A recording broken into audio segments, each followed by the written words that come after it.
I was going to wait till Monday, and we still are waiting till Monday to do the official launch of The Crucial Truth. But I just wanted to drop a dime real quick and give my initial reflections on Teen Titans, the live version.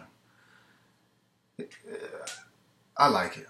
I like it. I know that might have been a bit misleading, but I do like it. I'm definitely a fan of the grime and gritty, angst. Like, that's what people go through, I suppose.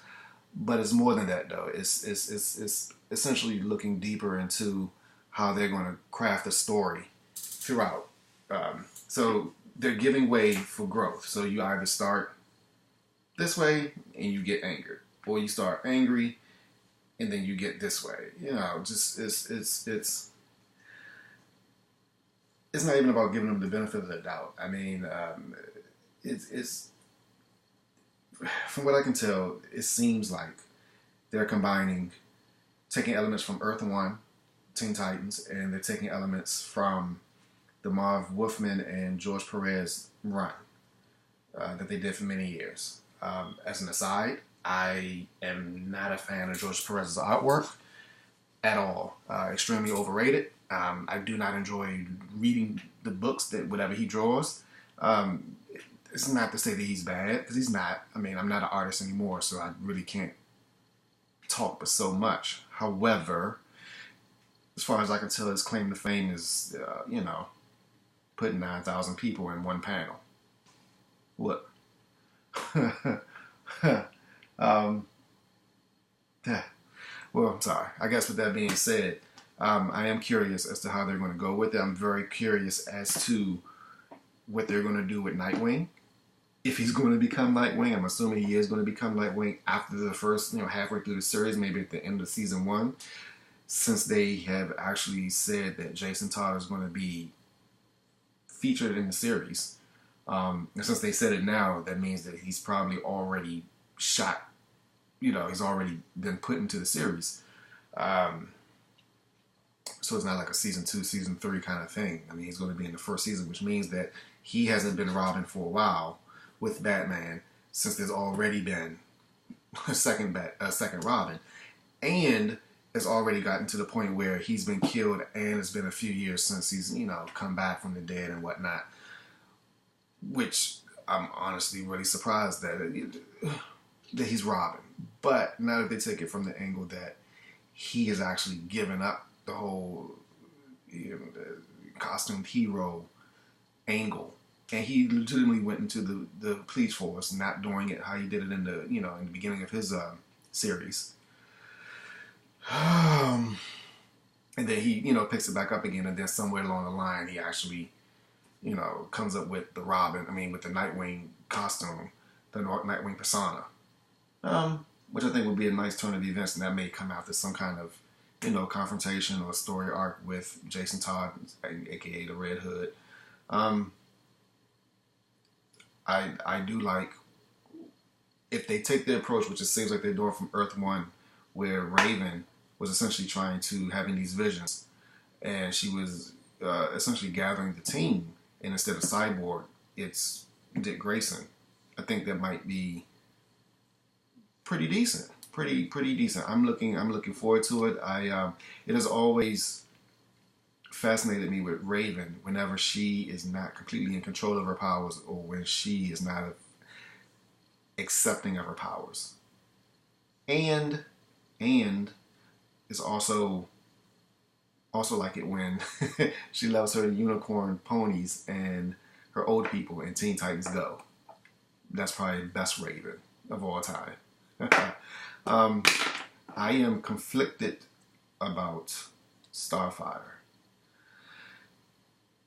The actress that they have playing her, Anna Diop, I believe that's how you pronounce her name, Diop.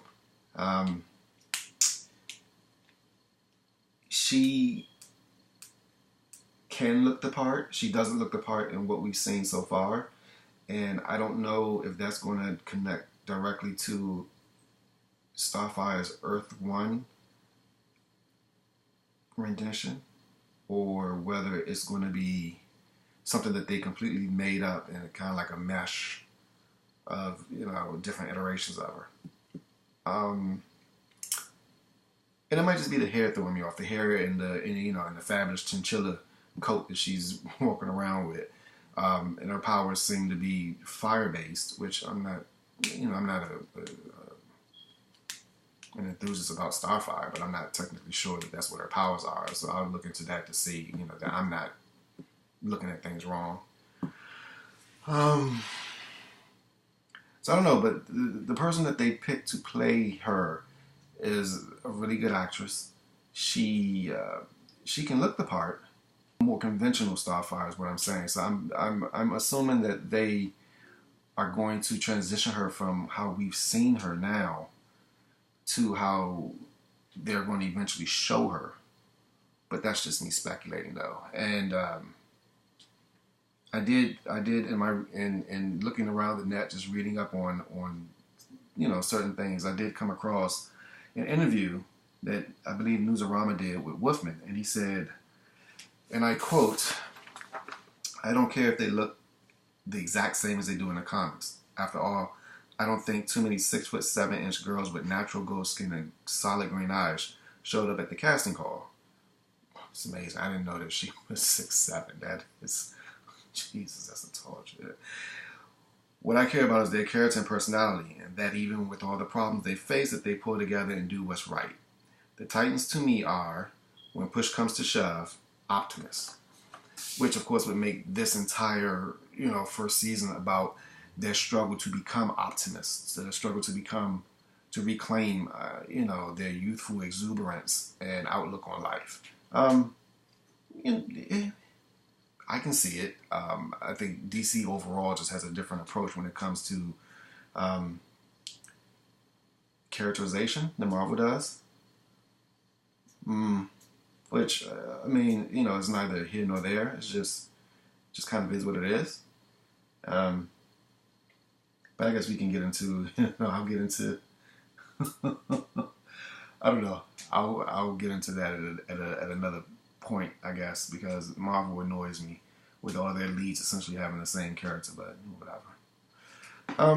Yeah, so I'm looking forward to it. I'm thoroughly excited about DC Universe, the app. That seems to be doing what, in my opinion, the comic book industry has needed for a very long time. Not trying to get people to come to comic book stores per se, but to get comics to where people want them. That is what has made Netflix the monster that it is. That is what has made Hulu the monster that it is, that you can literally get these things whenever you want. So, with that being said, not to get too far into it, I will see you guys on Monday. Check it out.